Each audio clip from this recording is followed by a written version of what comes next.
Sky Space, the Royal Tantra on the Great Perfection of Bodhicitta. They investigate what is sure and what is not sure. Just as gold is burnt, cut, and scraped, they divide this from that. This is why these things are most dear to them. We look to properly please a guru who has perfected the empowerment and transmission. Then we brilliantly liberate our own selves. This is why when we desire instructions, we present our request. If someone is not able to give things up immediately, we may give him the transmission of the oral lineage, but there will arise great obstacles, and we will be demolished without delay. We place the scriptures and our guru on a throne of blazing jewels. We work to offer him the pleasures he desires. Then we receive the Upadesha instructions of the oral lineage. The guru who teaches the transmission must investigate his own self-awareness by himself.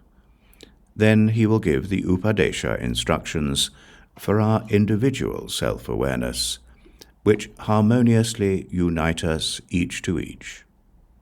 He will give the Upadesha instructions that are like a magical intellect to those who do not understand anything at all. He will give the Upadesha instructions that are like high water to those whose bodies and voices do not search and do not move. He will give the Upadesha instructions that deliver awareness. We must teach a samadhi that is a path of practice to suitable recipients who have the samadhis of the hybrid beings. Moreover, whatever it may be, he will give the Upadesha instructions for it.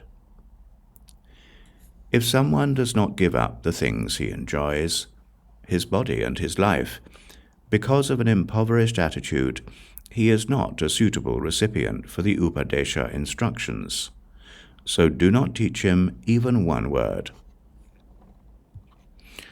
A being who is friendly and compassionate, who has empowerment and samaya, who is wise in methods and is great in the blessings of his miracles, who is profound, is able to handle conditions, who does not fight, who goes with the river of awareness that does not seek, who has cut through distractions, hopes, and fears, who holds the treasury of the holy and keeps its treasure, who is supremely immersed in the transmission of the oral lineage, who is skilled in the empowerment of the Brahmanic bars. This is a master who teaches this transmission.